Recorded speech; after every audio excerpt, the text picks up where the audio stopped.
to call the meeting to order. This is the meeting of the Select Board in the town of Lee. It is May 20th at 7 o'clock. Our first order of business is a board reorganization. I would be more than happy to accept any kind of motion to reorganize.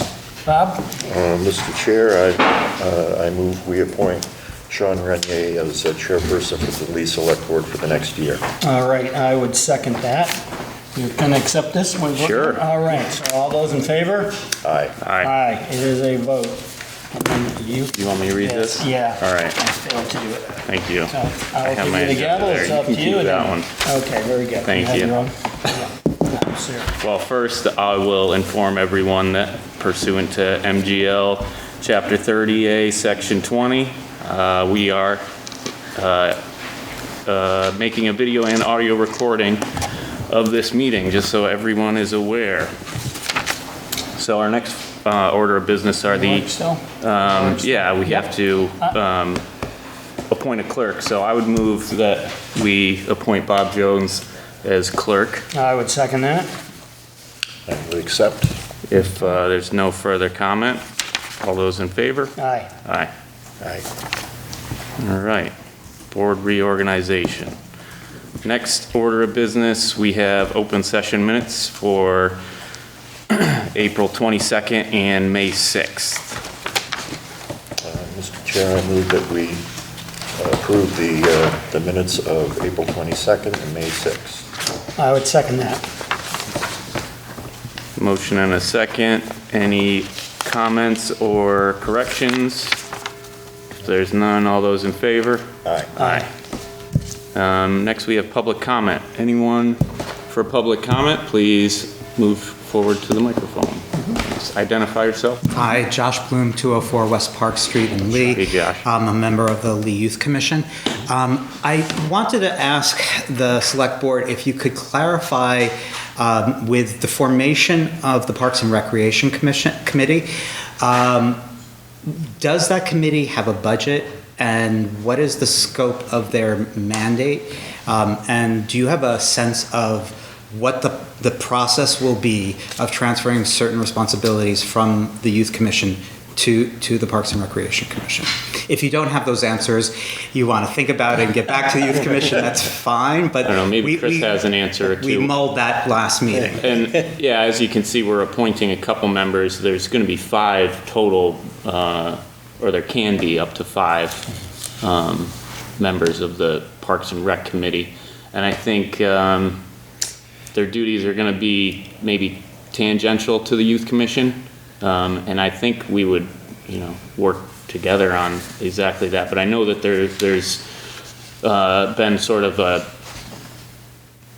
table sort of formed to sort of outline that, right? Yeah, there is a chart that Brooke actually made that goes through the various different So we duties can and so forth. provide that to you. Yeah. It'd be great if we could have that for our next meeting, including Yeah. what the budget for the Parks and Recreation will be and what the Do we have a responsibilities. budget? Yeah, so their first year, they'll be actually looking at proposing a budget for Yeah. next year. So we yeah. should carry It's- the load financially a little bit still for the tennis courts and the basketball courts, things like that. Yeah, well, anything that's on CPA Yeah. already, they may be could able to apply take that, over yeah. and Okay. utilize that money, but yeah, happy to set up a right. more in-depth conversation, or I can come to the next meeting, whatever. I think in one of the But, next 2 months, I would say that would be prudent. They're not established yet because we're still Yeah, getting so why don't we wait till they're applications, so, established and then either you or the chair of that committee can yeah. engage in I that? think it would be a good start off for both committees to Yeah. meet too. Yeah. There's interest and enthusiasm and Yeah. eagerness, we just want to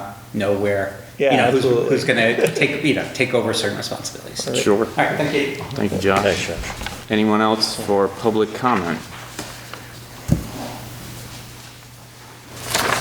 Seeing none, we'll move into general business. So for first order of general business, we have some things pertaining to Lee Pride. And I have first a proclamation that I will read.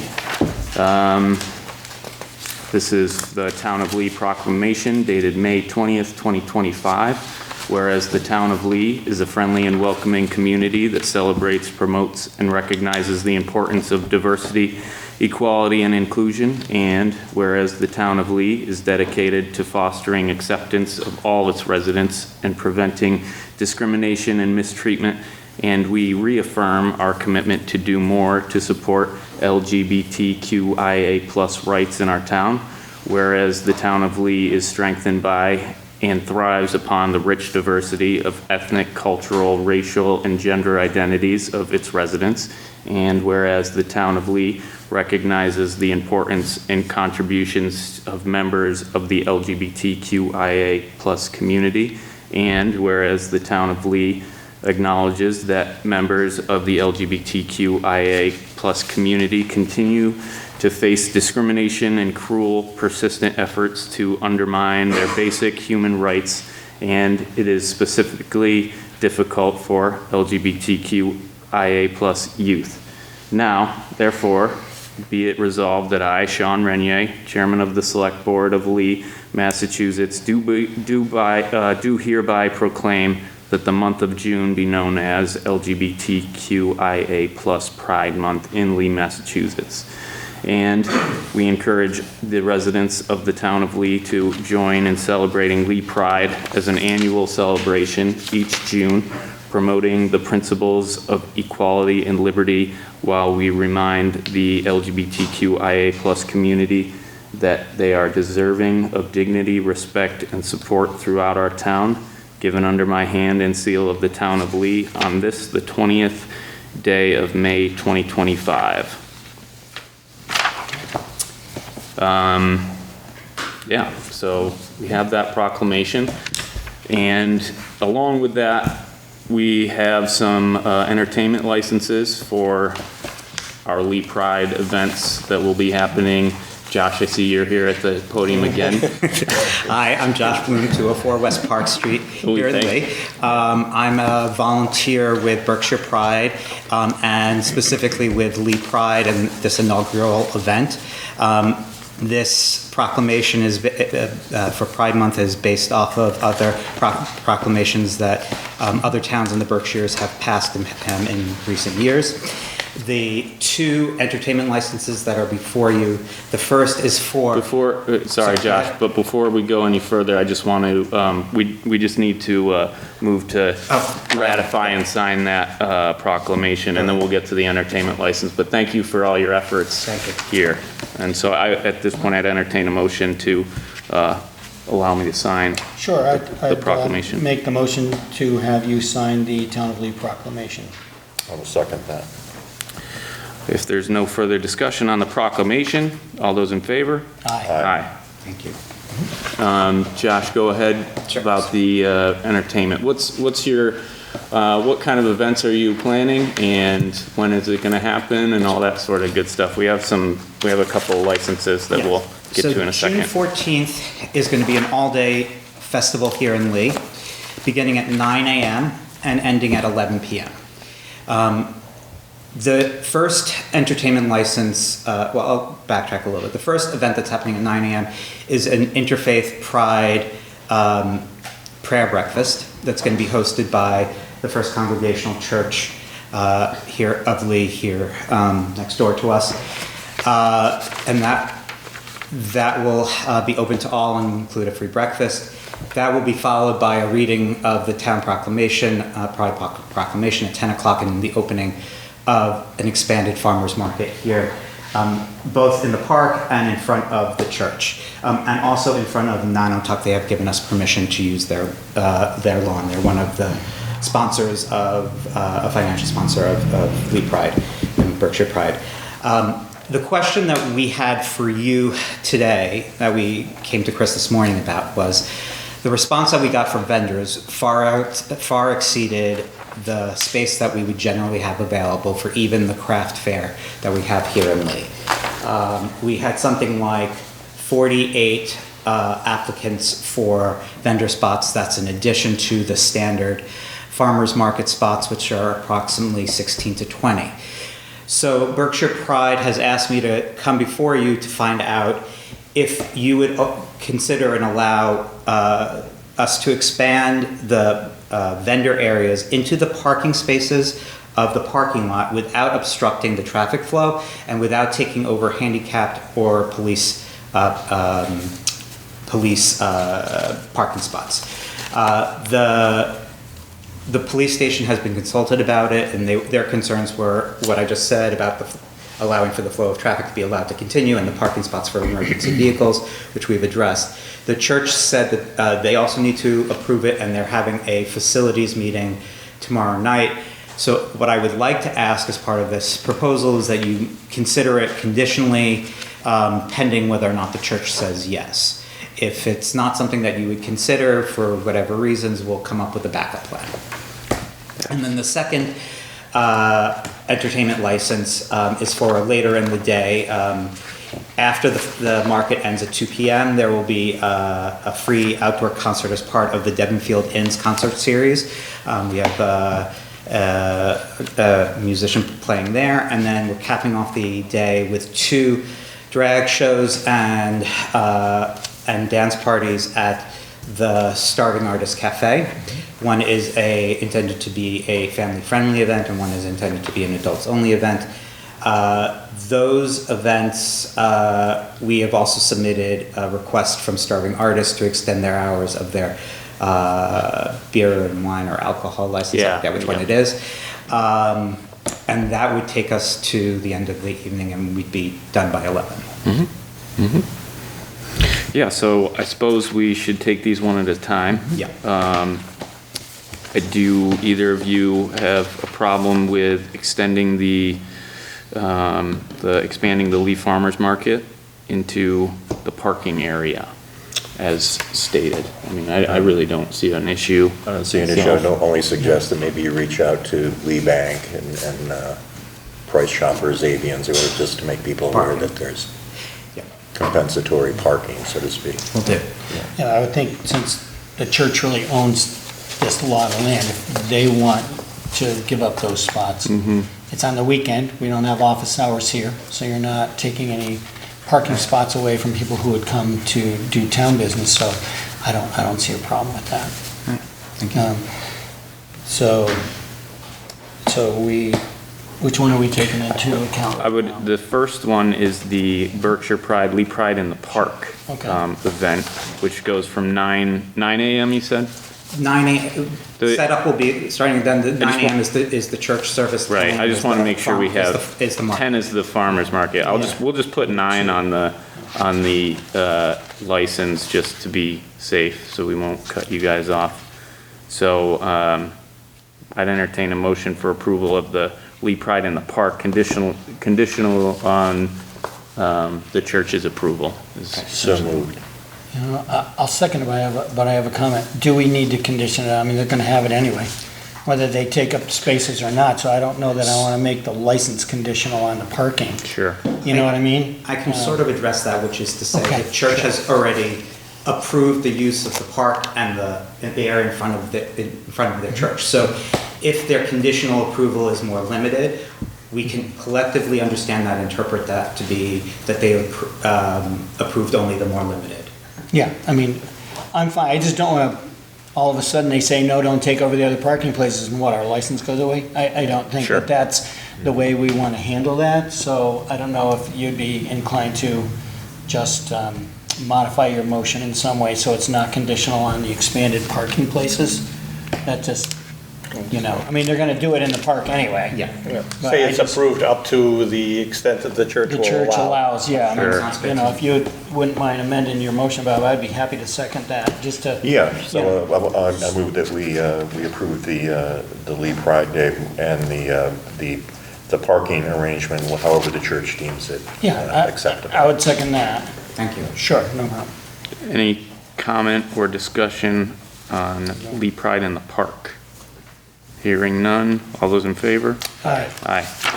And that brings us to the next entertainment license. In this event name, I have Lee Pride.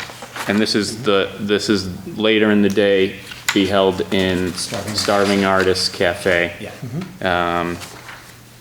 Yeah, and you've already explained sort of what's going on, so I'd entertain a motion for approval on the Lee Pride entertainment license. Sure, Mr. Chairman, I would make a motion to approve that entertainment license, and as an additional condition on this, to allow the starving artists to expand for one day only their serving of alcohol to 11 o'clock at night.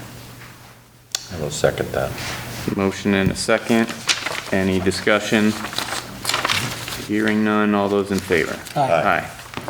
Okay, good luck. Thank you. All right. I invite everybody Sure. to join us on June 14th. All right, thank you. Thank you.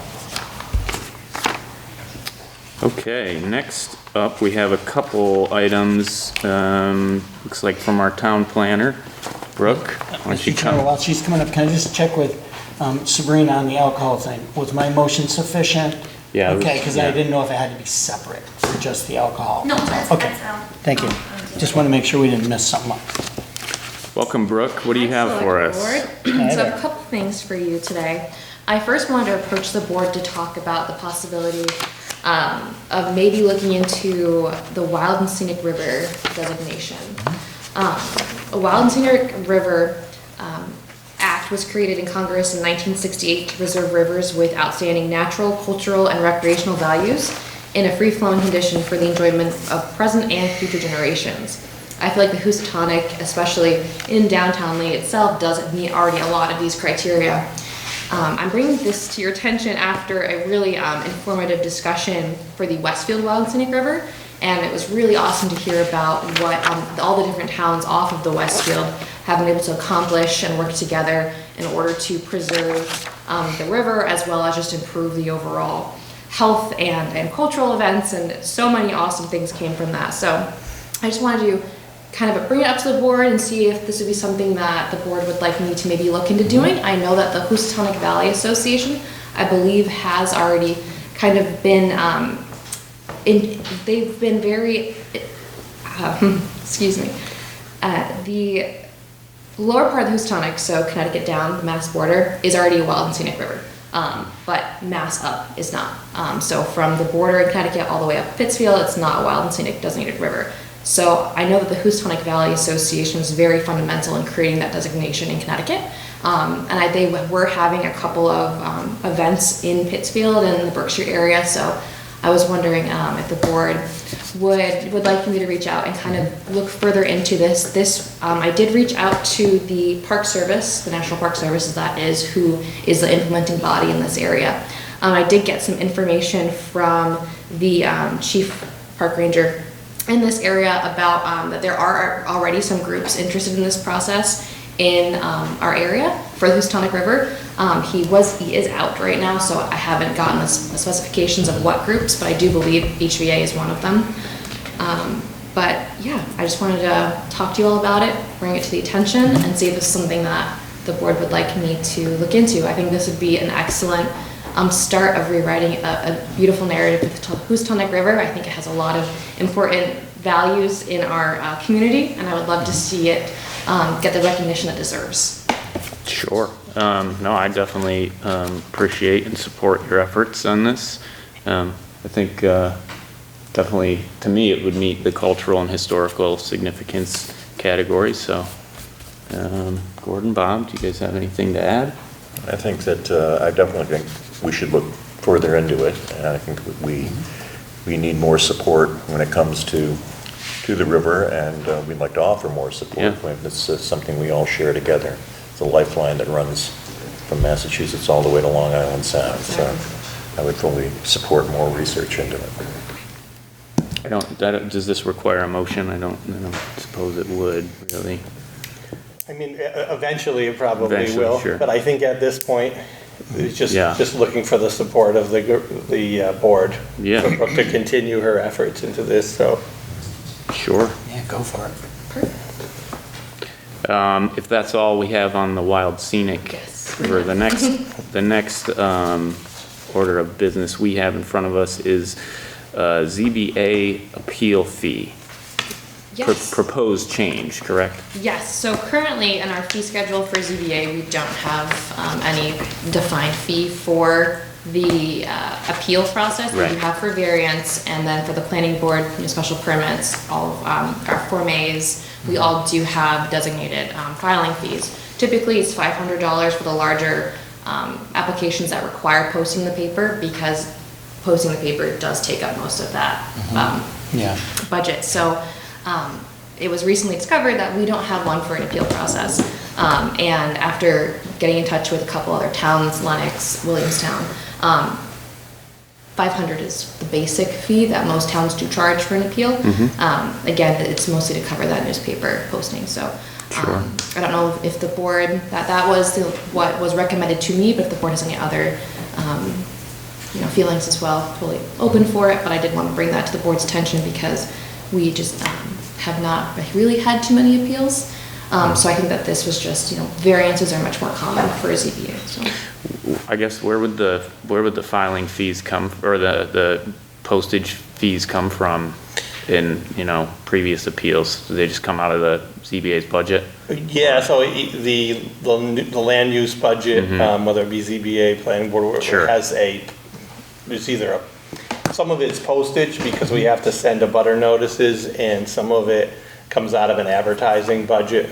So, in most cases, we recoup it in the fees, but not in this one. And a recent one, I think, was almost $400 for the I newspaper believe it posting. was $483 Okay, for just yeah. the publication, does not include all of the butters notices as well. Makes sense to me. Any questions? No, I don't have a problem with that. And I'd entertain a motion to adopt the $500 ZBA appeal fee.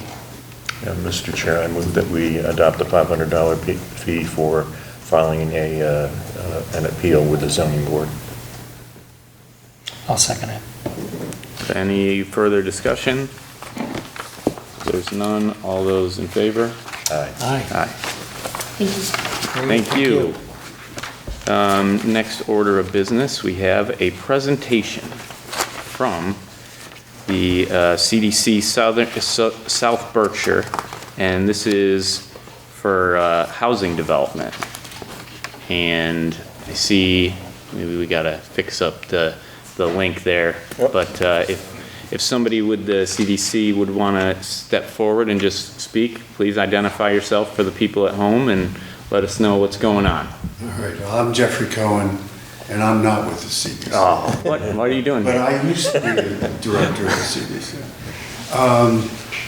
Eagle Mill, when it was originally formed 13 years ago, the concept was create a site plan, get it approved, and develop it. And then we learned in a very quick fashion that we weren't housing developers, and there's a subspecialty, if you will, of expertise in working with various departments in the state to finance affordable housing. So Eagle became a condominium of potentially 5 phases, 5 different projects.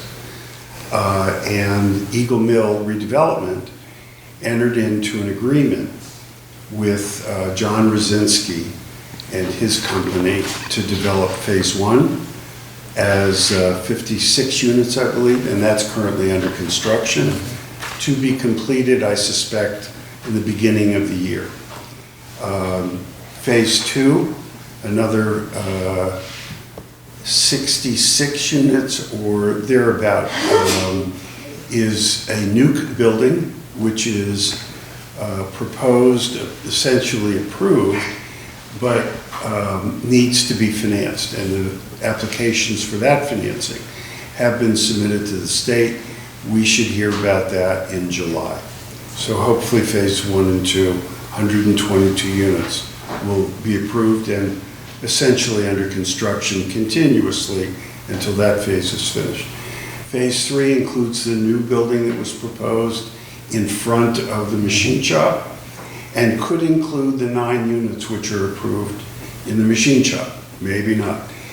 It's possible the machine shop gets developed with what was designated as a townhouse site, and that, under your prior approvals, could be 12 units. So, to be determined. The same spirit of that process applies to the development of the property that you'll hear about tonight on West Center Street. West Center Street Trust, which owns the property and which leases the Lee Prevost site, is owned by Eagle Mill. So it's really one and the same. And we're doing at that site what we did on the other Eagle Mill sites, which is to essentially joint venture with a housing developer, in this case, the CDC, Community Development Corporation of South Berkshire. So what we do, as we did originally here at the Select Board, is present to you what we're thinking about as a Right. potential use for that site. Then we entered into an agreement with the CDC, which is exactly the same as we did with John Rosinski.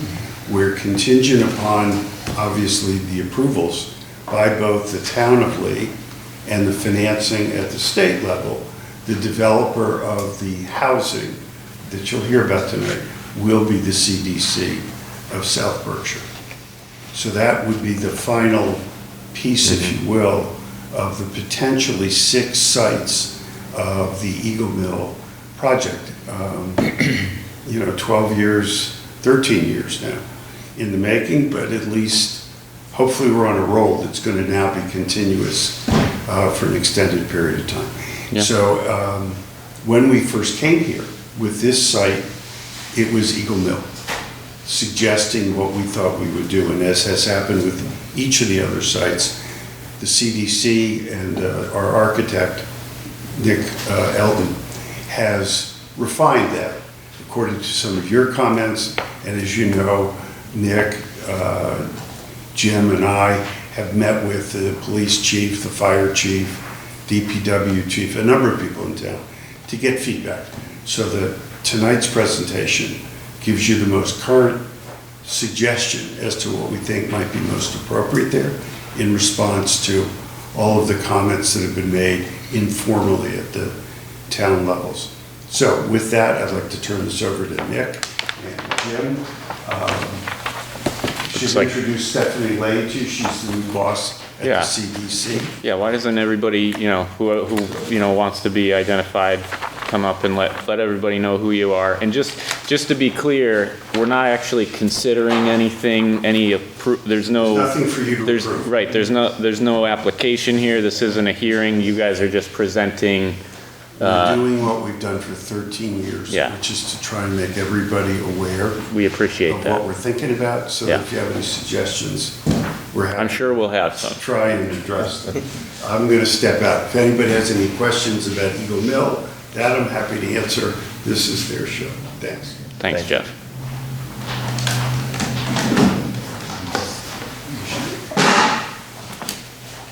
Have a little handout here. Great. We're generally going to present the project, but then we do Thank you. an issue we'd like to discuss. Thank you. Well, we'll get one over Yeah, to we'll our get one. clerical staff too, so Yeah, maybe give give one 2 to to Chris, so we can have one for our record. Unless you need copy. that. And I want to have Oh, no, that's all right, well then, I'll share it with her there you after. go, good Thank idea. You good with that? Okay. Yeah.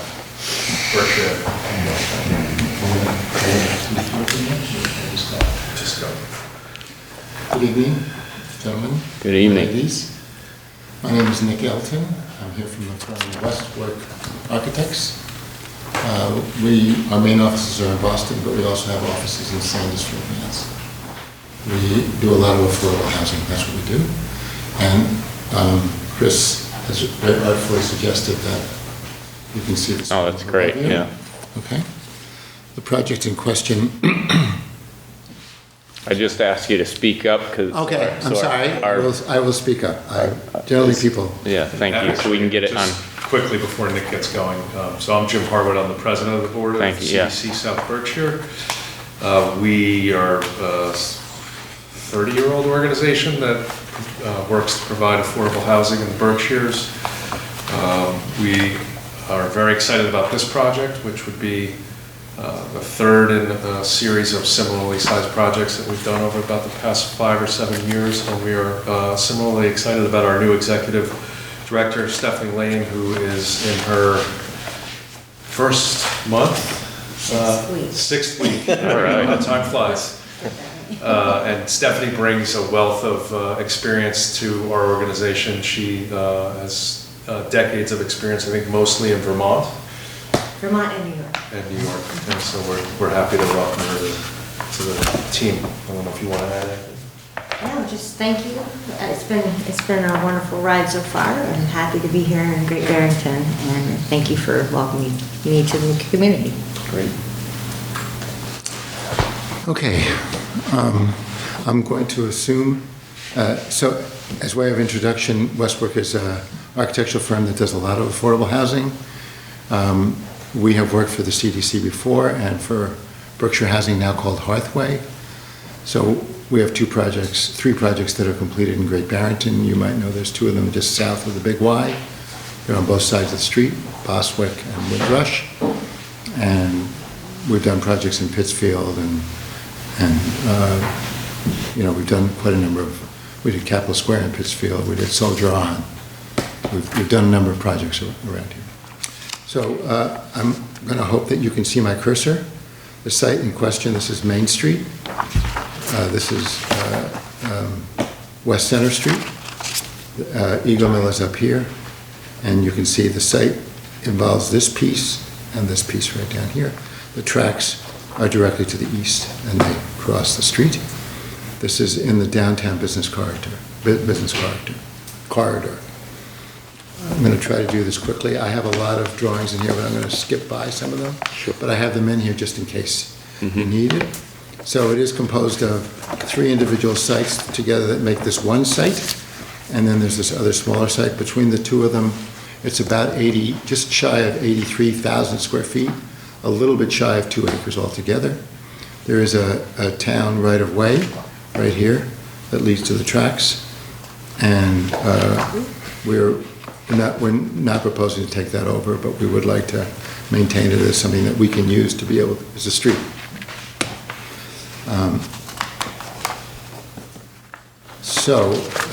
To put it in context, this is West Street right here, and the Eagle Mill site is over here, and our site is over here. What we're proposing right now is one building. It's an L-shaped building. You can see it. It's a 4-story building. This is in the downtown business corridor, and the regulations that would apply are the Smart Growth Overlay District regulations. So that permits us to do a 4-story building, maximum 50 feet, which is what this building is, a 4-story building. It would be less than 50 feet except for an accent. And we have 2 alternative site plans that we're going to show you tonight, but one of them has 3 smaller buildings, 2 of them front on Canal Street. They are about the residential scale of the other residential buildings that are on Canal Street, to reinforce it and rebuild it as a residential street. And then there is an additional building right here. We are proposing a total of 74 parking spaces, which is what would be required by zoning code, 1 for each living unit and 5 for a proposed retail space in here. In addition, there will be some parking spaces available for the non-residential use in the Eagle Mill site.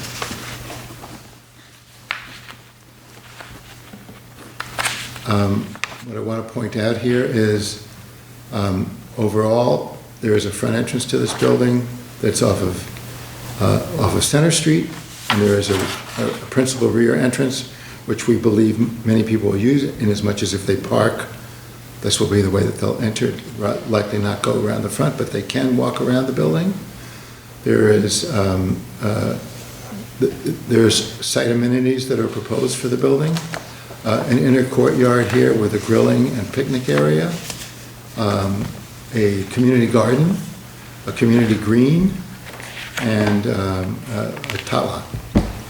The building, as proposed, currently has just over 42,000 square feet. It's required by code to have, by your amended code that town meeting voted on but has not been approved by the Attorney General yet, of 300 square feet per bedroom, which would total up to a little bit less. I don't have the figures right. It's around 39,000 square feet. We have beyond that right now between the outdoor spaces that are available, and the decks. We are contemplating, and that's one of the reasons why we're coming to you, the possibility of, instead of having the larger building be 60 units, change it to a 63-unit building by making it slightly longer here and eliminating one of these smaller three-family buildings, still reinforcing Canal Street as a residential street, and thus allowing more space for site amenities and open space.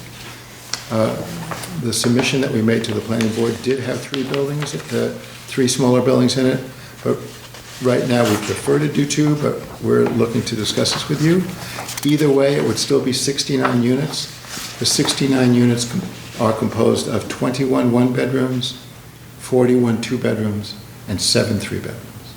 They are in compliance with the state housing development agencies in terms of funding, so they fully meet those requirements. I wanted to point out a few things. There are some very mature trees on the site, and we are going out of our way to try to save 3 of them. One of them is a hemlock, and the other 2 are locust trees. They're all about between 24 and 36 inches in diameter, and they are about 40 feet high. So most of us won't be here if we plant a tree today to get it to be 40 feet high, maybe some of us, but I won't be here. So we are going out of our way to actually preserve 3 of them, because we feel it's hard, because we're tree huggers, what can I say?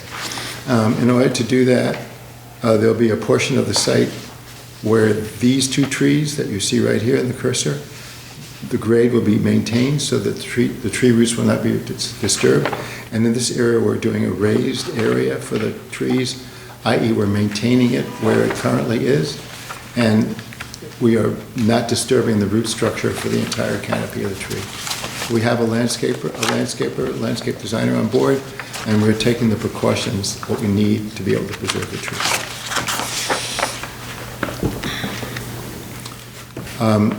We're showing you this just to show you that we have a site lighting designer, and this will not exceed the town limits on excessive light.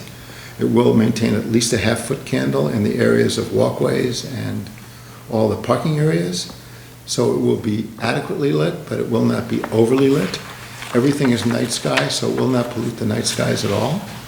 And we think that it will be a becoming and reasonable way to approach this. The lights that you see along the parking lot are all pole lights. They are 14 feet high, which is relatively low. And then there are a series of smaller bollard lights that are 3 feet high, and they're along the walkways.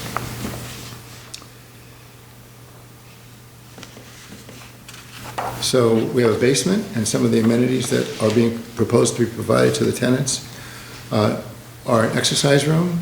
There'll be a space for at least 1 adequate parking space for each bicycle. There will be no e-bikes permitted inside the building because there is a risk of spontaneous combustion. There will be a e-bike charging space on the site, but not inside the building. There is maintenance facilities here, storage, and there is tenant storage for each individual tenant that will be down here. So they'll have a lockable cubicle to be able to store their Christmas tree or luggage or that kind of stuff. This is the first floor. This building will have an elevator that will serve all the 5 levels. So the principal entrance will be from the street on this side, and there'll be a secondary entrance that leads you out the back over here towards the rest of the parking and the site amenities. As I said, there's a mix of 2s, 3s, and 1s, 2s, and 3s. There's also proposed to be an event space for the residents, which will be there for resident tenant meetings, and also if somebody wants to have an extended birthday party or something like that, that space will be available. And then we have another space which we're terming right now as commercial. What the CDC would like to do is put a daycare center in there. It's a space of around a little bit less than 1,500 square feet, about 1,425 square feet. So this is the second floor. which has, I think, 21 units on it. There is a portion on the first and second floor where you drive through right here, and there is a third and fourth floor over that, but the first and second floor are left open so that trash trucks, fire trucks, et cetera, can drive through without any obstruction. The clear space underneath there would be 21 feet, so that's bigger than basically any vehicle, any truck that would come through there. So on the fourth floor, there would be a large common deck area. This would be available to the residents to use as an outdoor amenity. And it's also put in there, as you'll see pretty soon, so that the majority of the building that faces on West Street is essentially a three-story building. And that when you're walking by it, it will appear to be, and we will show you drawings to that effect in a minute. Finally, I wanted to mention that on this end, I'm going to go back one or two drawings just so that you can see this. Whoops, sorry, I went too far. So this is the footprint that's proposed on the first floor. And you'll see that as it goes up, it gets shorter and shorter. And the reason that we're stepping it back is because that's the corner that is closest to the to the 1 and 2 family houses on Canal Street. And so we want to show respect to that. And we want to maintain the buildings more in that scale. So that's why we're going from two stories to 3 stories to 4 stories. You'll see this in the 3-dimensional model of the site that we have. So that's why we're doing that. It also creates some outdoor spaces, outdoor decks that are available for resident use. We're proposing to do solar on the building. This building will be all electric in terms of HVAC and in terms of domestic hot water. It's built to the standards of Passive House and LEED requirements. I'm going to skip by these because you'll be seeing 3-dimensional images in a minute that will help you more. So,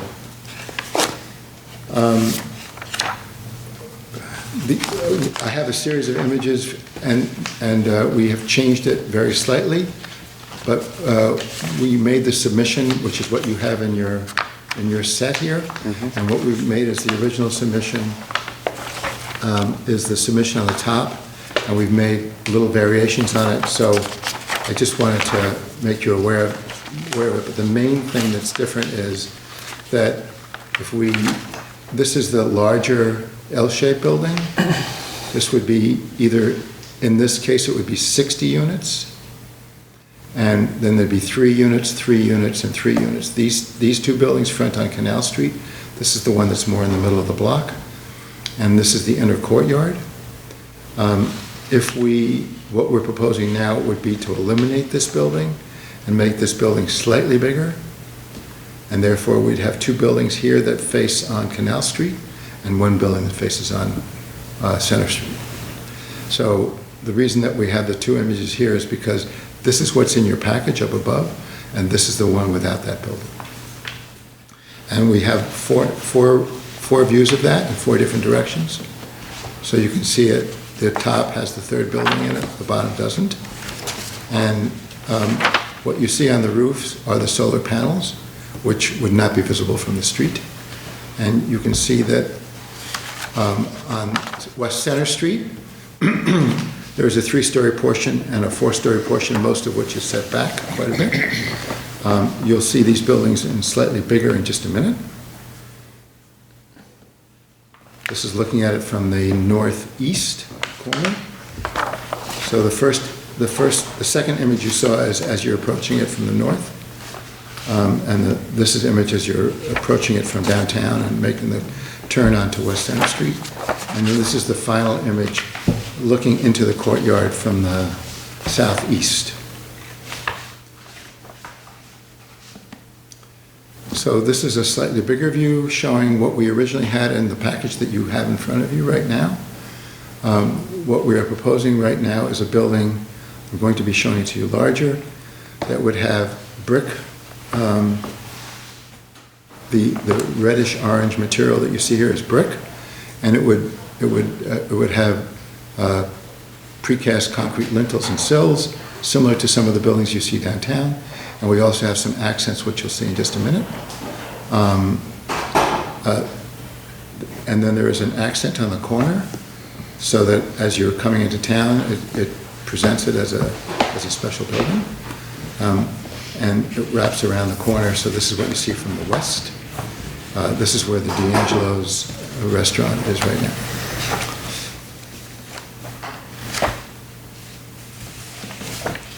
So we've updated this a little bit. We've changed the siding a bit. We've changed, we still have the brick that we're proposing here, but this is a fiber cement siding, which is in panels, and it's a little bit more subdued. So the parts that are the accent of the building are shown in that, which is this corner and this corner. And also the bay windows that you'll see in a minute and larger are also finished in this material. So there are three materials on the building. There is the brick, which you can see all on the front here, which is the main body of the building. Then there are the bays, which on the upper floors have the fiber cement, and on the lower levels where there's more public uses, it's a little bit glassier. And then up above, there's some metal siding that's up on the fourth floor. So this shows you this image a little bit bigger. As you can see, we're trying to have the building be something that makes a little bit more of a statement as you're walking into town, to welcome you into the town. I would just go through the rest of these. These are other places to show, whoops, I did that on its own. So when you're looking at it from the street level, as you can see, it mostly appears to be a three-story building, because the other portion is set back almost 30 feet. We are proposing to have canopies over the entrances and over the public, over the event space, and also over the daycare entry. And as you can see downstairs, it's glassier, whereas up above it gets a little bit less glassy, where it's residential units. This is the proposed roof deck that would be available to all the residents back here, and the ones on the ends are private for private use for the apartments that are on the ends.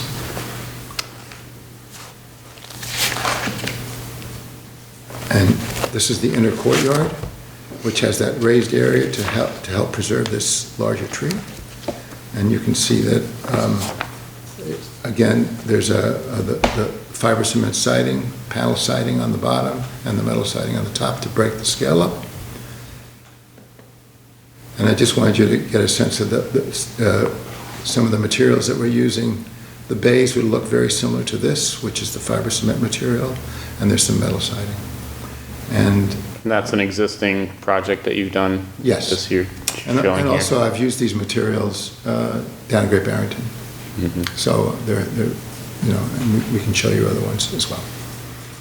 I wanted to say that I want to go by this.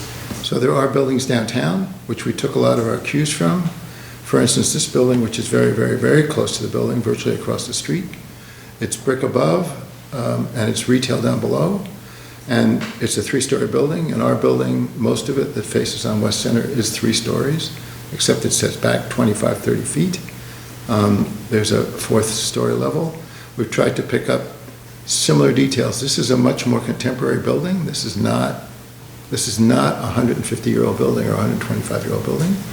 But on the other hand, we wanted to take some cues from some of the buildings downtown.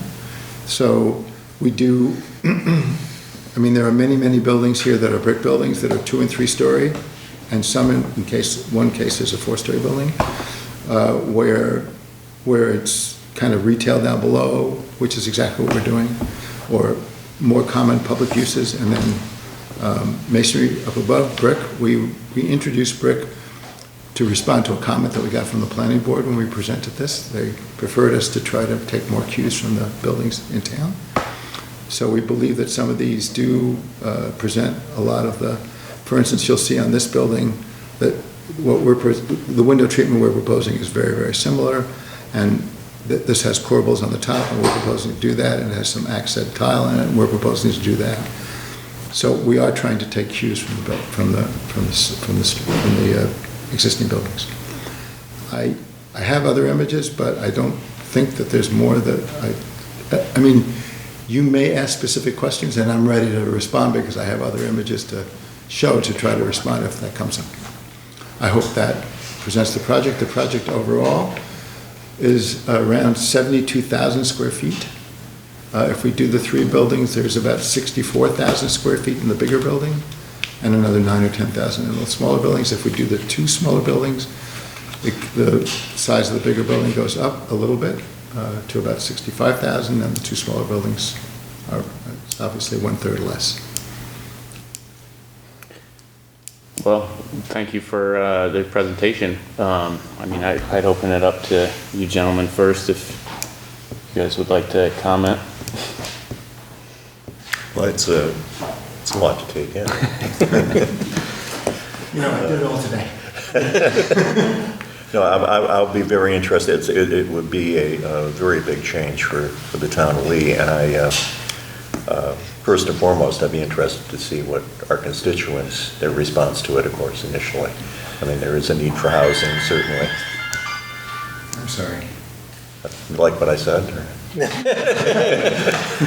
No, that's what you said. No, so as I said, it's a lot to take in, and I hope that as this goes on, that we can put it online so we can get some feedback from the people in town as well.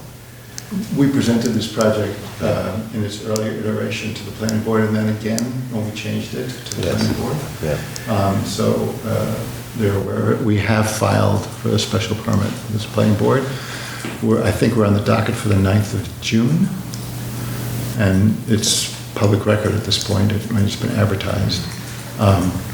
We have,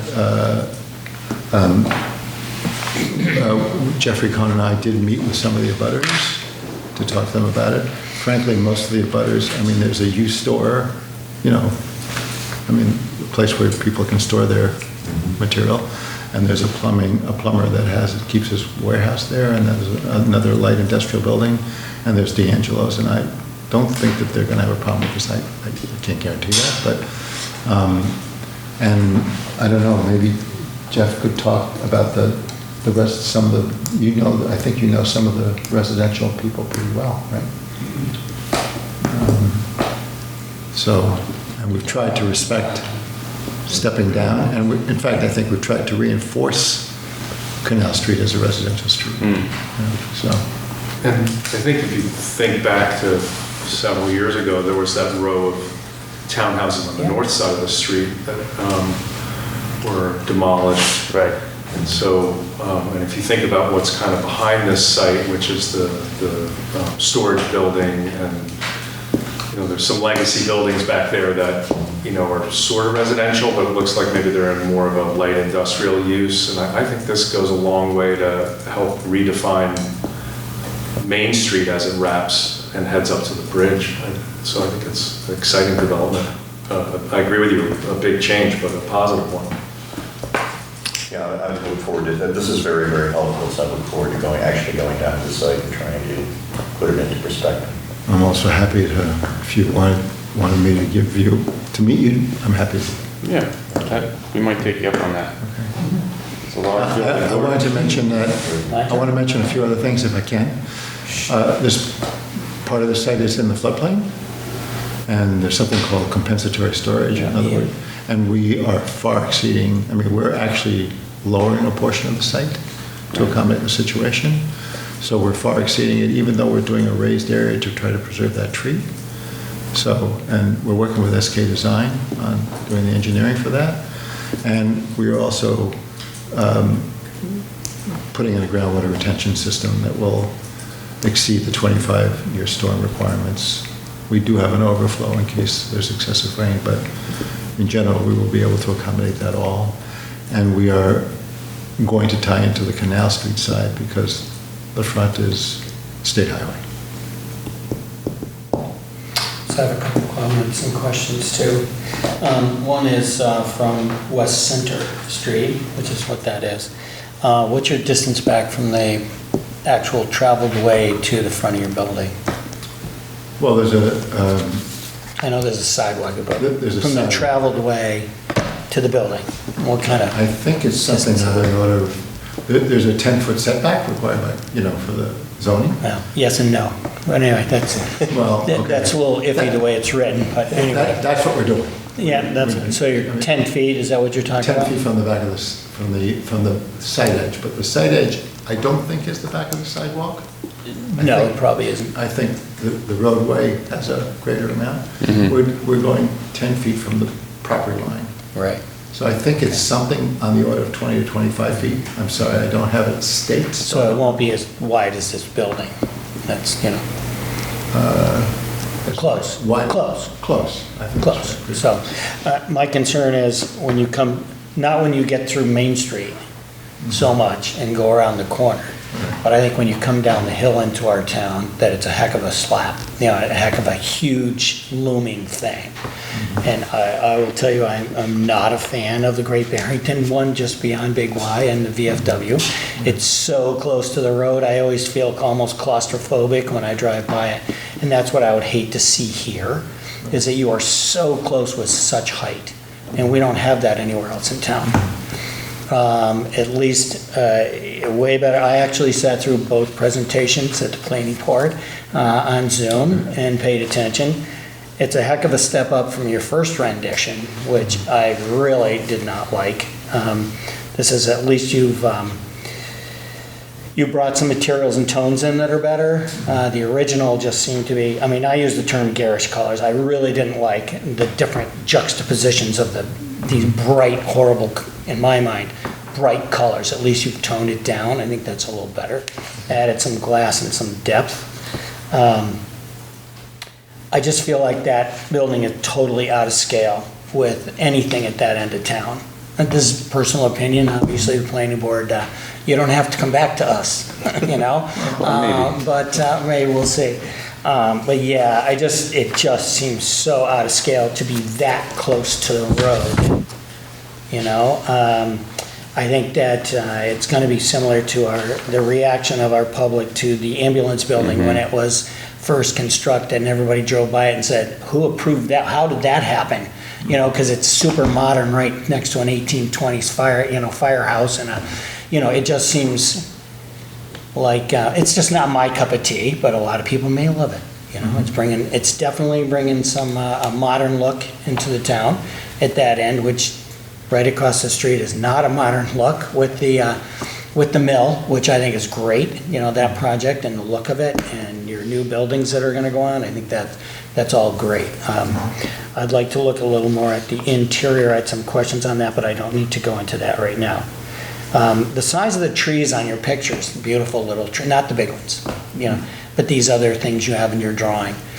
What kind of trees are those gonna be? And, at what point do we have to cut them down because they're so close to the building? You have these things at a beautiful point in their growth system. I'm sure when you first put them in, they're gonna be little stubby things, and then at some point, they're gonna just, depending on the species and type that you get, they're gonna just overwhelm that tiny space between the road and the walkway. So have you already talked to your landscape people about what species you're gonna put there? We haven't. Okay. I have a landscape person. Yeah, okay. The woman is a local Sure. person, and she's, actually, I wanted to wait to get the reactions today. Because, That's fine. That's part Sure. of the deal. But she is going to start working on the landscape design over the next couple of weeks.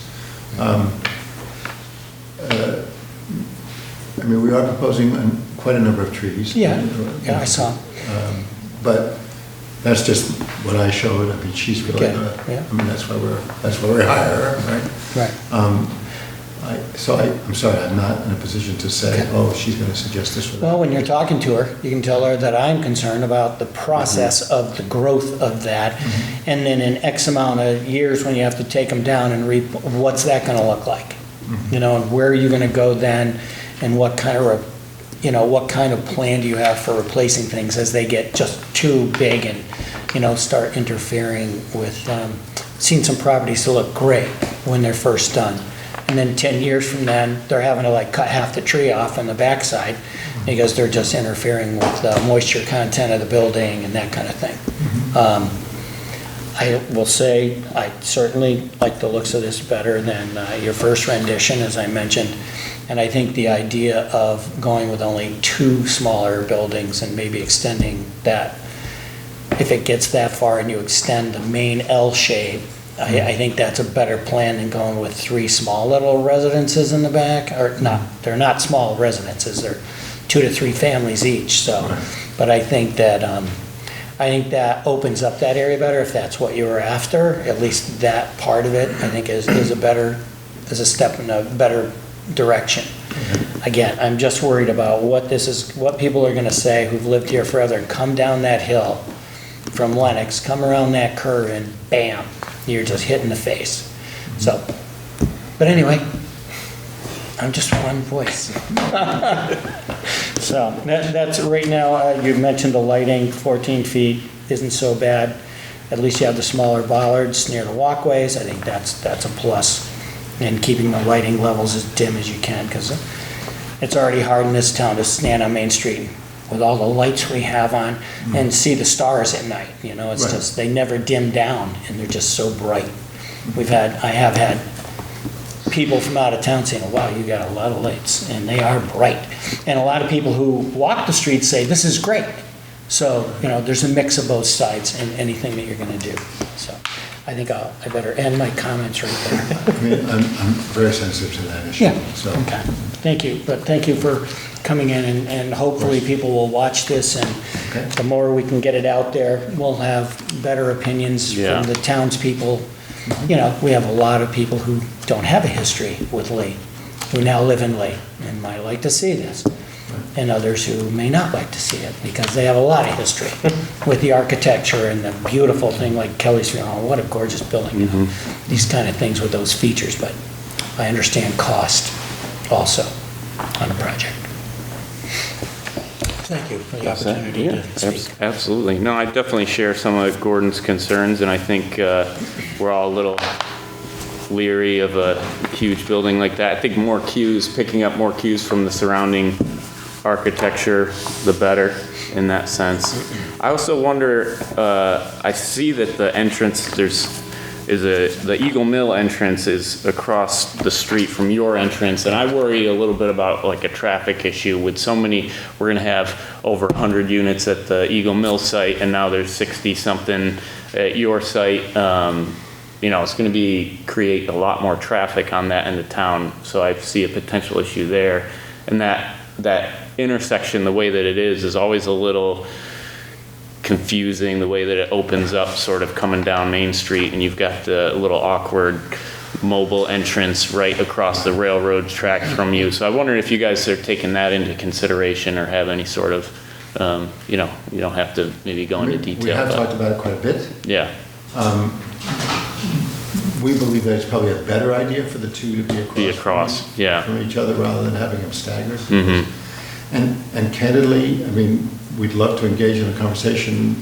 There is a crosswalk, which has a sign, crosswalk, but it's not unusual in a circumstance like this to have a thing where you push a button and it flashes lights so that people can walk Sure. across. And would that fall into the state at that point? Because we're Main Street, but Yeah, when I it think turns we the go to corner. the bridge, so we. Yeah. Oh, okay, It's so still there, us, okay, The yeah. So problem, then, if we were done, people have requested on Housatonic, and that's the state, we've done them on Main Street, and I would think we can continue them right Yeah. through there. Yeah, Yeah, I think- Much cheaper than what the state, yeah, we would definitely be willing to work with you to improve that best we I can and personally make think that. it's- would be appropriate. Yeah, okay. Well, that's all I have. Does anybody else want to chime in that's here? Let me say 2 things. Sure. Gordon, your point about big building in the middle of whatever. Remember, there are going to be new buildings at Eagle Mill. Right. They're going to be 3 and 4 stories. So when you come down the hill, you're not going to see just one building standing there by itself. You're going to see a new community with varying heights of buildings, and I think that might look appropriate. that would help. It'll help. I think Yeah, but it's more of a balance of scale. Right now, your tall mill building is way, way back. And where you took the single families out, There's just nothing You're there. going to have a new building Yeah, in right. front of the... When you get to that phase. Yeah, so let's not rush to judgment. I'm just, let's keep it in the context of there's a lot going on in those two blocks. The other thing I want to point out is when you design in an historic district or where there's a use of historic tax credits, as there are extensively at the Eagle Mill, you bring the Park Service and the Mass Historic people into the discussion of architecture. They don't like having buildings that mimic the historic buildings built new, adjacent to or reasonably close to the historic buildings. So when I've designed buildings or had architects design buildings, I like to build stuff that looks old. But unfortunately, you really can't do that. You shouldn't do that when you're dealing with a historic site as the Eagle Mill is, buildings that date back to 1805. So you pay some attention to the detail, but you want to distinguish those buildings. And from a personal perspective, I kind of like, I like the design that Nick and Jim have come up with. I think it'll complement the historic aspects of the town without copying them. And I think that's important when we continue to ask the Park Service and Mass Historic for credits on the Eagle Mill site. So those two things I would just keep in mind. I think, you know, none of us really appreciate what this town's going to look like when you drive into it, with all the construction and the new buildings and a lot of people living within 2 blocks of there. So for what that's Before you worth. leave, just a couple of comments. One is, I appreciate your comment about whenever you get it, whenever the mill project ends up putting up the additional building. And especially if it's 3-story, that may help in the balance across the It might street. be 4. Well, we have to wait We and see both where have it to goes, see, don't we? right. But at least it would create a closer balance than Yes. the mill building that is so far off the street. So I respect that thought, you know? The other was, and I don't know if you've looked into, I know I watched all the planning board meetings and all the site plans, manipulations and parking changes. Has there ever been a thought about having a second exit closer to the bridge? And I don't know if that even works. It's just, I don't There even is know if at that the would mill work. building. What's that? There is at the mill. There is gonna be Remember the one old now. exit that used to be there? Yes, I Still do there. now. Okay, you're Still gonna there. keep that. Well, Yes. right now, there's fences. You know, Yeah, no, that's Can't gonna tell where stay. the fences are. That's going All to right, stay. well, that may help. But I think we're all in for a serious traffic conversation. Yeah, as well, Yes. yeah, to- that's to be kind of sure what it I'm works, getting at, you know. yeah. Well, I Nice think to say we got it, but I that don't may know. help with the issue of the two being kind of close to each other. If then there's another one where if somebody's going to Pittsfield, they can just shoot out the other one across the bridge, Right. kind of. Well, and I You know, also- And that would be helpful when you think of the overall site. Yeah, and I also think that this site, the CDC site, has a back exit. They do, Right. Yes. but then you come out on Canal Street, Right. which is right across And from you the gotta, other. then you come, So you have pairs of entries. yeah. But you have to say you have Yes. 4. Yes, yes, Right. I 4, understand, 2 not on 2, each side. more like Yep. a neighborhood. I agree.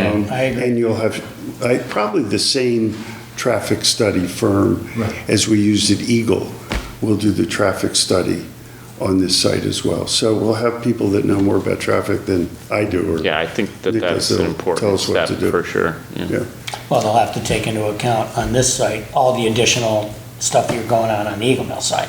So, Absolutely. while it won't be the same traffic study, they'll understand. it's a better What's problem to going on. have Yeah, than to I have get these that. vacant buildings for 20 I'm not in years. disagreement with you. And lots of housing for people. Mm-hmm. And we still won't have enough for what Lee is projected to need. We'll still be way short. So, Okay. okay, thank you. If I Thank could- you. If I could take a minute more, I gave you this sheet of paper. I'd just Sure. like to, So the first thing that's on this list is the open space requirements. In the current zoning code, the requirements are 500 square feet per bedroom, but at the last town meeting, it was voted to change it to 300 square feet per bedroom, which this complies with. However, the Attorney General hasn't approved it Yeah. yet. I mean, it's a formality, but it hasn't happened yet, so I'm just making you aware of that. And also, the permitted uses here,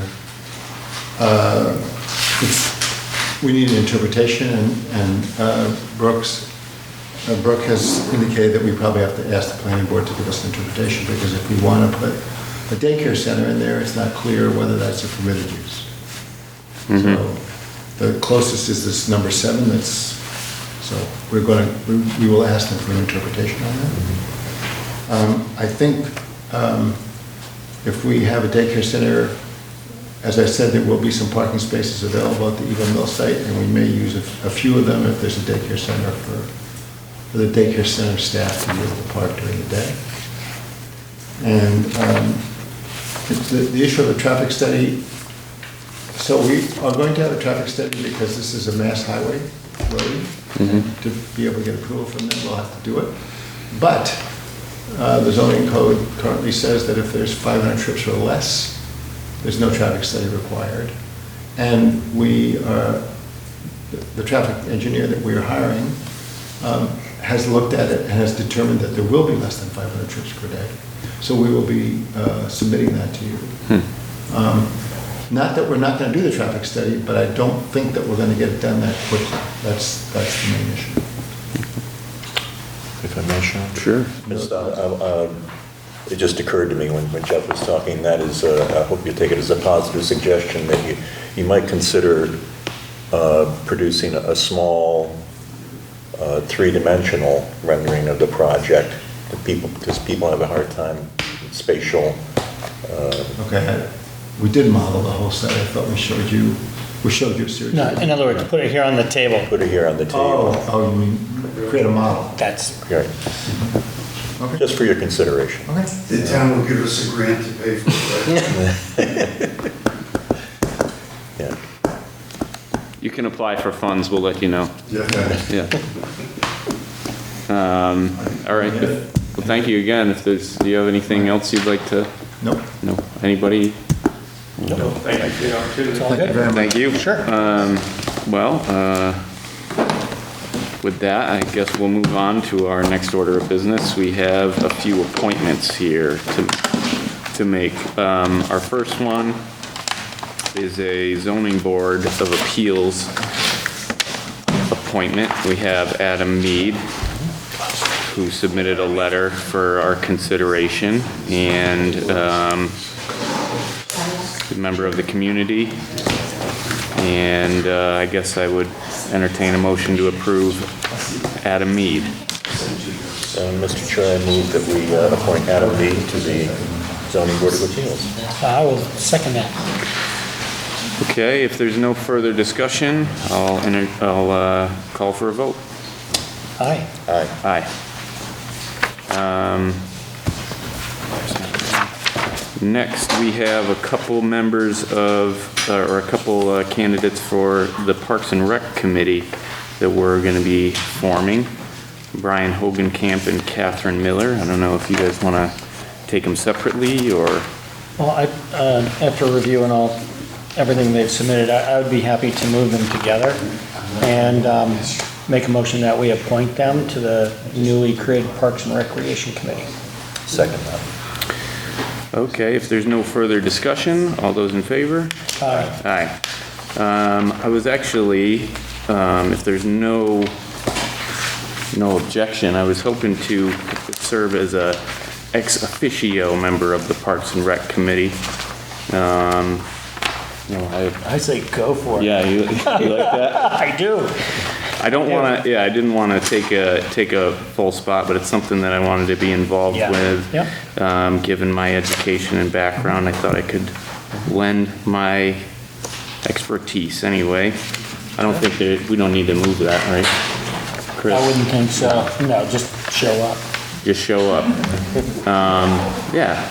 Anyway, so there's still three more, so there's still It's a three. non-voting It's a- position, yeah. it's an open meeting, so. There's still 3 more positions of that board. Correct, unless you- Available. 2 more, And 2 alternates? 2 voting, 2 alternates. It's a 5-member board with 2 alternate positions. Yeah. Great. So that's 3. Right, 3, but that's, I guess I didn't want to, I didn't want to be one take, of the, Yeah. yeah. There's the 3. yeah, I didn't want to take up that was kind of I don't want to take up a full-time position from somebody who's interested. So that brings us to our next order of business. We have a invitation for bids that we will consider here. And this pertains to the property at 300 Stockbridge Road. This is, do you want to go ahead? I guess this is for potentially leasing land for up to 3 years for raising, pasteurizing cattle, right? And potentially haying fields there, right, Chris? Why don't you go ahead and give us the rundown? Yeah, there's two parts to it, and this would be up to 3 years, but it allows us to terminate that at any point with a month's notice. It also allows the property to still to be open completely to the public during Right. this, which was not the case previously, except for the pasture area, which is not really a Pasture area we areas would will be open. fenced, right? Yeah. So there's, I believe, 17 acres there, and then 17 acres 19 of acres of pasture. hay, Right, and 19 17 acres of hay, and that would be, there's certain conditions, I won't go through all of them, but Mm-hmm. basically that hay field would still remain, that whole area would remain open to the public. It would be a 3-month span where up to 2 harvests could happen of hay there. But again, still maintaining access and still being able to do what was approved at town meeting as far as the invasive species and the trail study that's going through there. So this would be open to anyone. For a public bid, it would get advertised in combis and in the newspaper.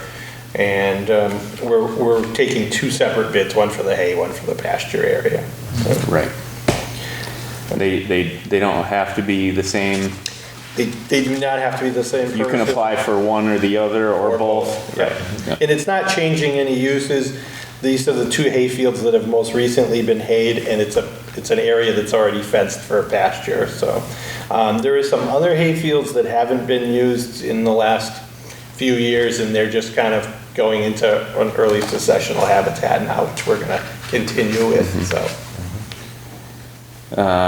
Is there any question? You guys have anything No, to say about this? I read through them, believe it or not, and I think it's a good use of the property, and it keeps it maintained as a open space, and agricultural use is great there, so I think it's a great idea. It leaves us flexibility as well. Exactly.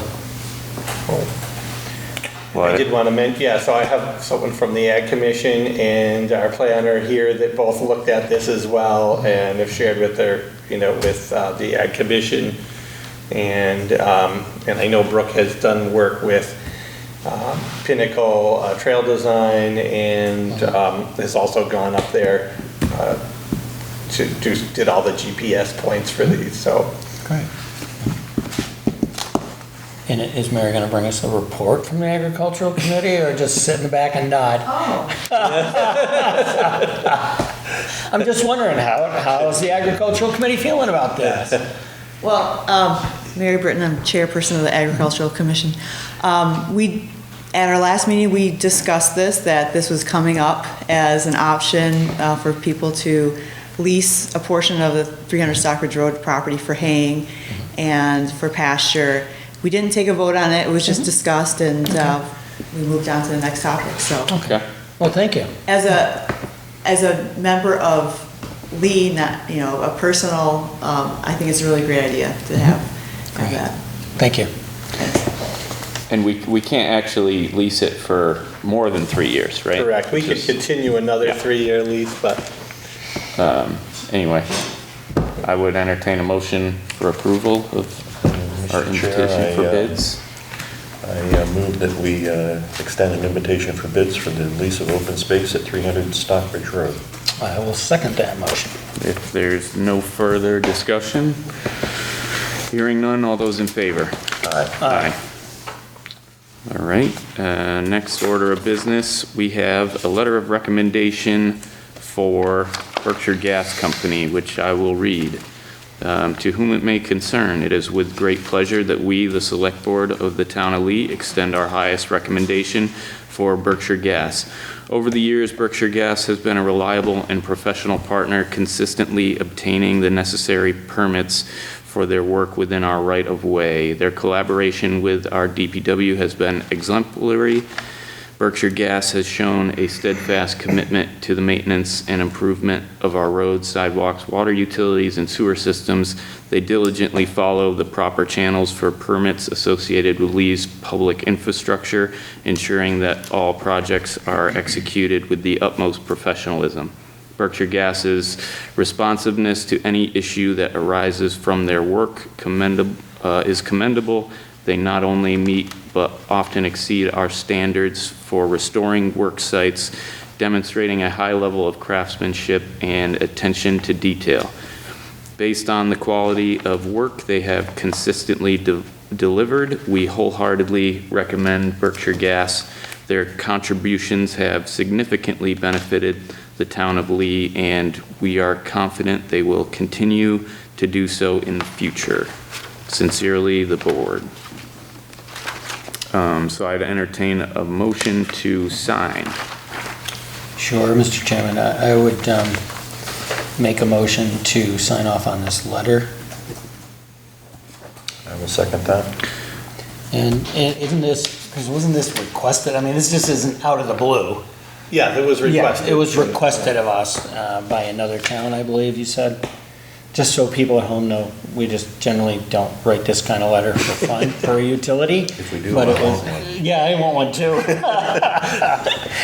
Anyway, so yeah, I just thought people should know that it was requested of us, so we are following the request. That was all. Well, if there's nothing further, I would call for a vote. All those in favor? Aye. Aye. Keep up the good work, Berkshire Gas. No kidding. We have another declaration here, or a declaration, I should say. This is, I'll go ahead and read it. Declaration of Community Support. The Lee Select Board extends its sincere gratitude to the residents of Lee who participated in our recent one-question survey regarding the ongoing lawsuit against General Electric and Monsanto concerning PCB contamination. After careful review of the responses, we are proud to report that 84% of respondents expressed their support for the Select Board's efforts in this legal action. Therefore, we hereby declare that the residents of Lee, Massachusetts stand in strong support of the Select Board's pursuit of justice and environmental accountability in the PCB lawsuit. This overwhelming support reaffirms our commitment to protecting the health, environment, and future of our community. We will continue to advocate vigorously on behalf of the people of Lee. So if I would entertain, or I would call for a motion to sign. Mr. Chairman, I move that we sign the declaration of community support. I should say that this came out of a request of the PCB committee member who was just looking to update the affirmation on the part of the community, affirmation of the people for our efforts. People in Lee are very, very unhappy with the way the river's been treated and the way the people of Lee have been treated, and I think this shows that we're moving in the right direction. I would second the motion. I have a motion and a second. Any further discussion? Hearing none, all those in favor? Aye. Aye. Next order of business, we have employee PTO policy. This is for the bank, the sick bank, Chris, right? Yeah, there's two changes, and so the board, I think it was about 3 years ago now, officially adopted this new personnel manual, and we're looking to make two changes to it. The major change is the addition of a sick leave bank. So essentially, all non-government employees have a paid FMLA. Government employees do not have paid FMLA. So this just allows a voluntary sick bank where people can donate their sick, some of their sick days. And if someone has some type of catastrophic event, injury to them or a family member, and they need to take additional days, we would grant FMLA. They would use all of their personal, all of their personal days, all their vacation days, all their sick days. They would exhaust all PTO, And then until the end of that, which can go up to 12 weeks, if they don't have enough, which many people, fortunately, we don't have a lot of these circumstances, but every once in a while you do, that the remainder of that time the person would go unpaid. So this just allows other employees to donate some of their sick time into a bank that if and when something like this happens, the person can come ask for days to continue to be paid until they're able to come back to work under FMLA. But it does require them to apply for Family Medical Leave Act, and it requires them to use every paid time off day first. This comes as an extra thing after that. So, any questions on that one? No, just a comment. I know as a former full-time state employee, we had this kind of a bank, but to participate in it in the future, you had to at least donate something, so that then later, you could get something back. If you didn't donate, you couldn't draw from the bank. It's exactly how this one works. Yeah, exactly. Yeah. And I just want to make sure people understand that, and it's a good thing. And I'll tell you, this was very helpful for one of the employees, because that person wasn't there very long when they had a cancer diagnosis. Right. So they hadn't built up a lot because they were new. And so a lot of the employees donated toward that. And it was very helpful, and then everything went well, but it was a lifesaver for him. So I am in support of this kind of a thing. And for that reason, I would make a motion that we sign off the changes and the adoption of the new employee benefit here. Not new benefit, but the adjusted on sick leave and sick bank. I will second that.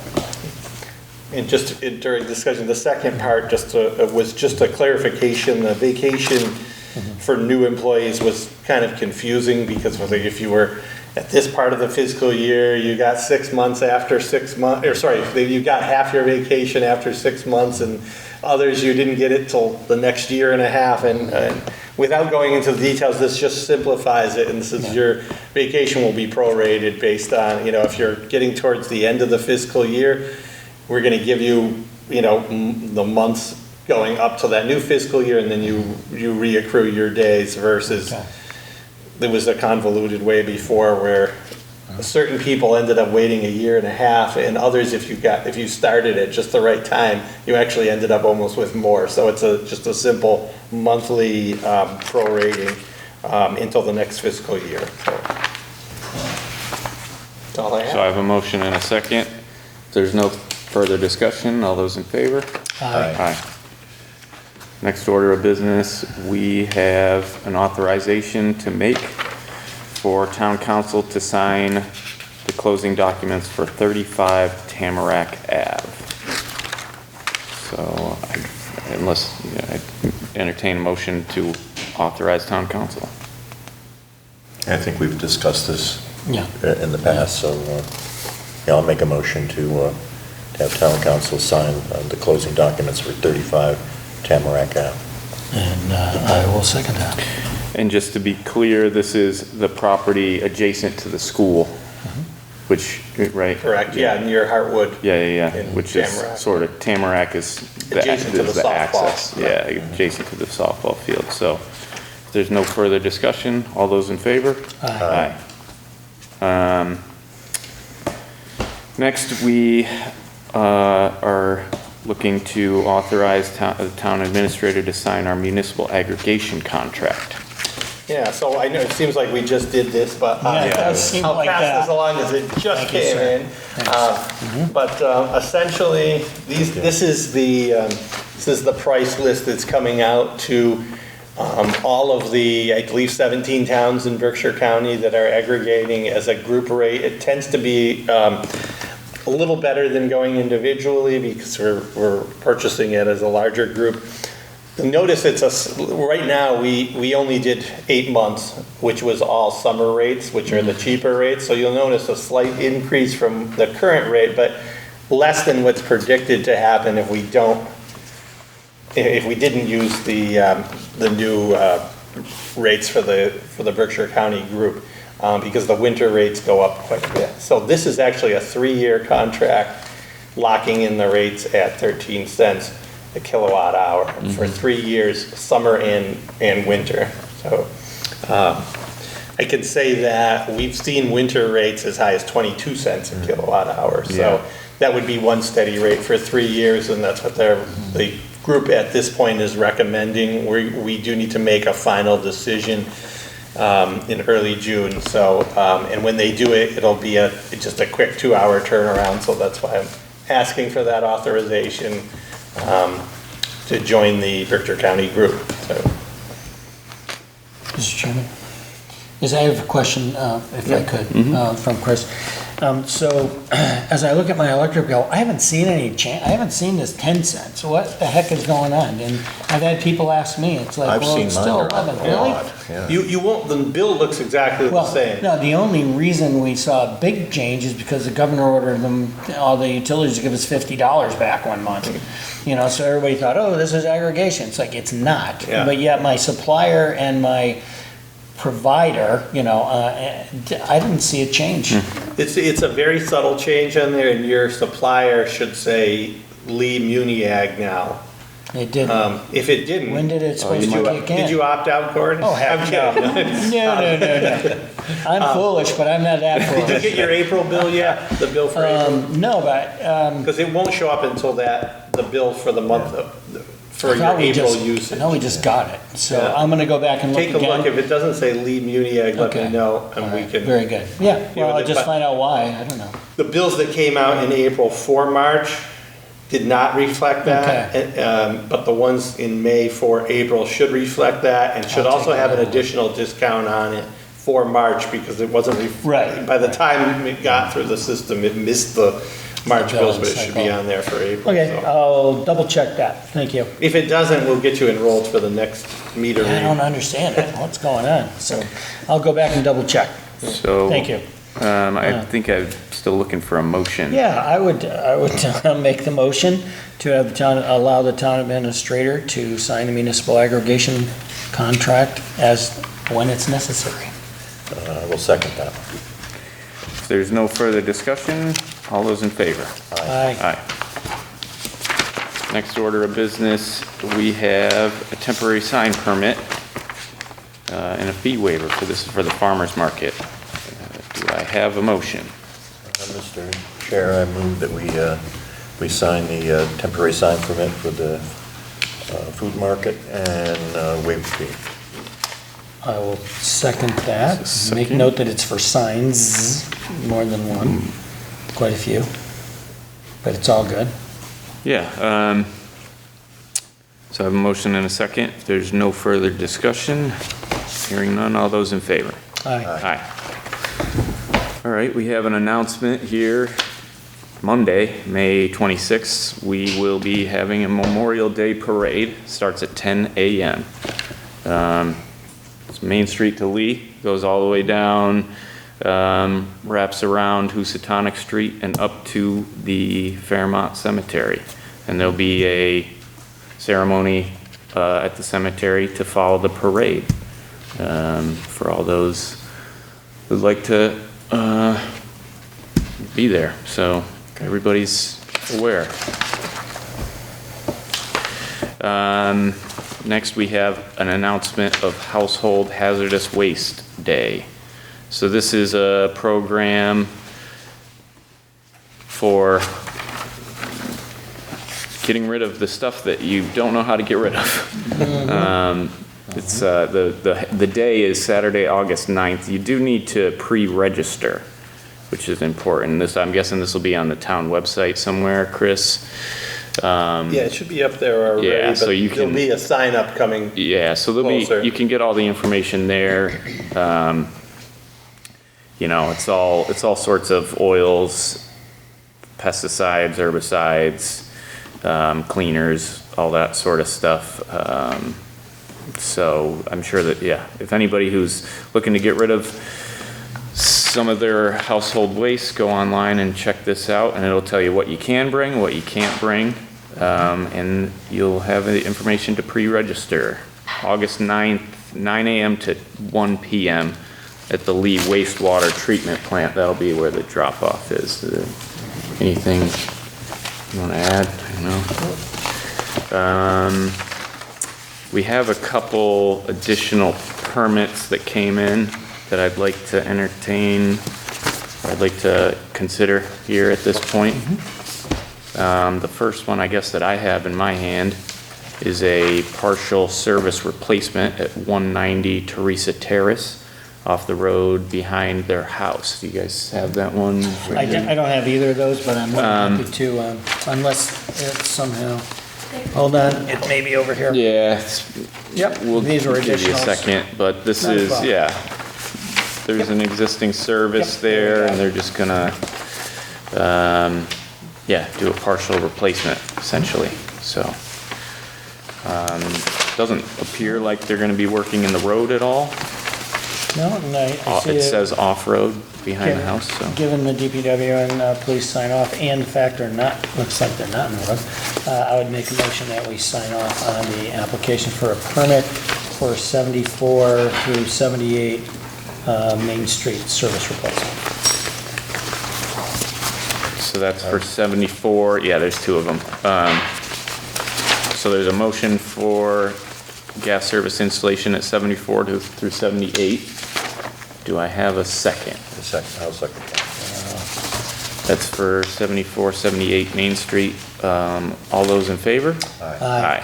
And I then there's a apologize. sec- That's all right, I read the first one. The second one, I've got them out of order. So then the here. next one is the partial service replacement at 190 Teresa Terrace. Do I entertain a motion to approve? We approved the permit for 190 Teresa Terrace, the installation behind the house. I would second that. Any further discussion? All those in favor? Aye. It's gas permits. Do we have any, did I get, that was all the permits, right? Yep. Came in late. So that's all I have. Anything else not reasonably anticipated? I have nothing. Bob? I will then hand it over to you, Chris, for the administrator report. Yeah, just one quick announcement I would like to share. I wanted to congratulate 3 of our employees, Sabrina, being one of them, Sabrina Tui, and then Jen Catalan and Sarah Navin just recently completed their Suffolk graduate certificate program in municipal government. They've been doing that since, I think, October, right? September, right? So it's a lengthy program, a really good program, and I'm also happy to say that besides the city of Pittsfield, Lee had the most attendees of any municipality in Berkshire County there, and this is the first time in a while they've offered a Western Massachusetts course. So I wanted to congratulate them on that program, and also to our clerk Rachel, who was named on the general code clerk's honor roll. I believe there was only 4 in Massachusetts that were on that. So, and that's all I have for tonight. So. Well, our next regular meeting is June 3rd, and if there's nothing further, I'd entertain a motion to adjourn. I would be pleased to make that motion. I'll second that. All those in favor? Aye. Aye. Thank you.